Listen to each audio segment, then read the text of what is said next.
The surveillance footage showed her handing the sandwich to the dog. But what followed was something no camera could explain. She didn't know its name. No one did. Each day, Mia passed the same twisted oak tree near the abandoned gas station on 7th Street. And every day, beneath its dying limbs sat the stray. Thin, mud-caked, one ear torn. Its eyes weren't pleading. They were watching. Calm, patient, too still for a regular dog.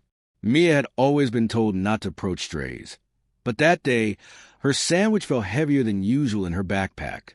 Her stomach rumbled from skipping breakfast. But something made her stop. The dog hadn't moved. It didn't bark. It didn't whine. It only looked at her like it already knew she was coming.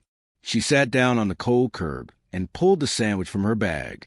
Her hands trembled a little as she peeled back the foil and tore it in half. Slowly, she pushed the food toward the dog. It didn't lunge, didn't sniff. It stepped forward carefully, almost formally, took the half sandwich from her palm and stepped back. For a moment, their eyes locked, a silent agreement. Then she stood and walked away, glancing back only once. The dog was still watching her, still chewing. That night, something felt different.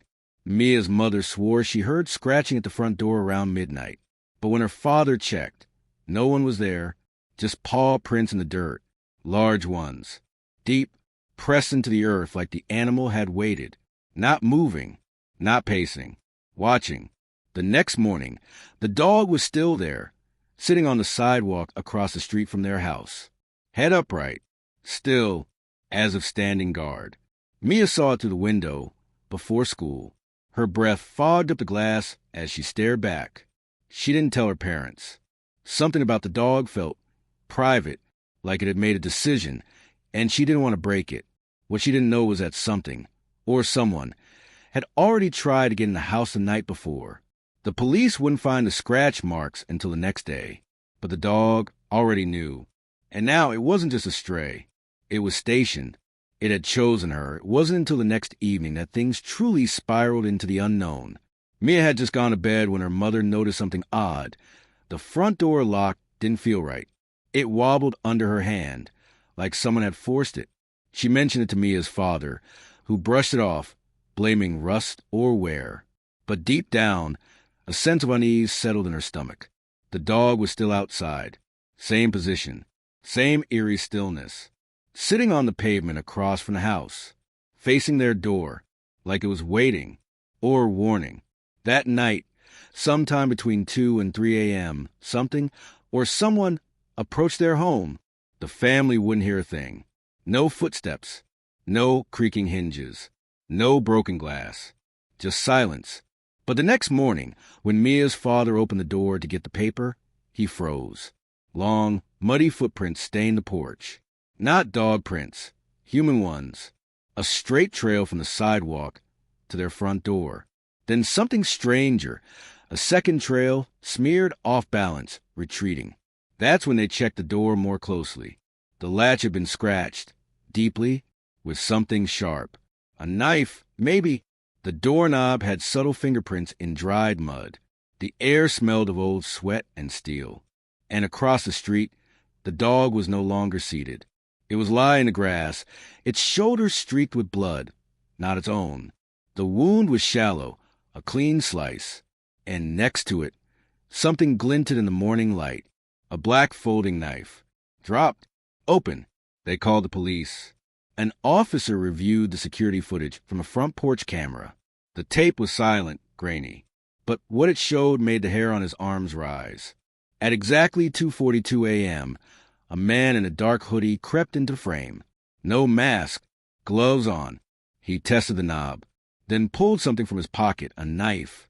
But before he could even reach for the lock, a blur hit him from the side. The dog. It didn't bark. It didn't growl. It attacked like a soldier, calculated, relentless. The man went down hard, then scrambled away into the darkness, leaving behind a weapon and part of his blood on the porch tiles. No one inside had woken up. No alarm had gone off. But the dog had been ready. It wasn't just watching anymore. It was defending. The dog didn't leave. Not that day. Not the next.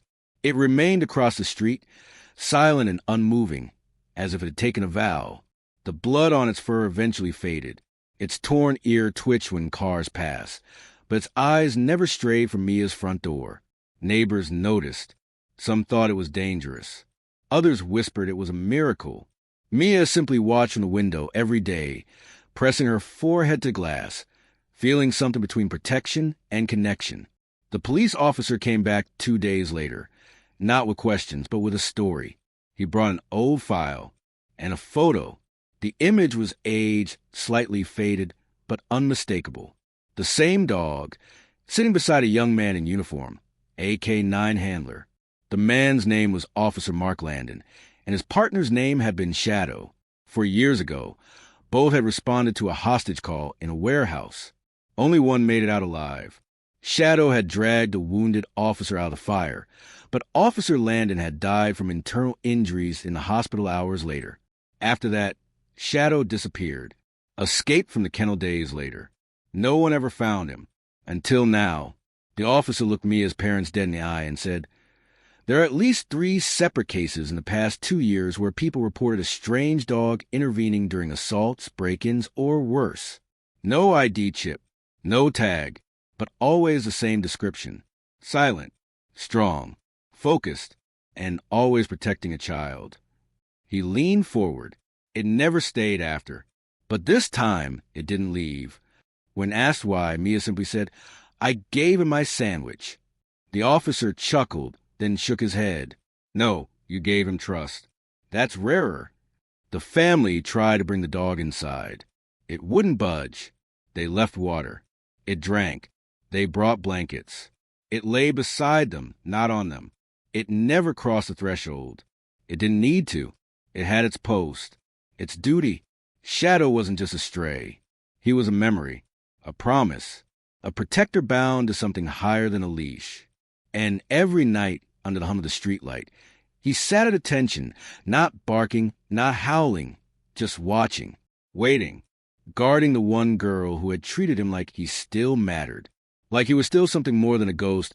A single act of kindness can awaken something far greater than we understand.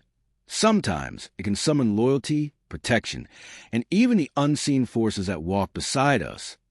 Or, alternatively, when we show compassion without expecting anything in return, the universe often answers in the most unexpected and powerful ways.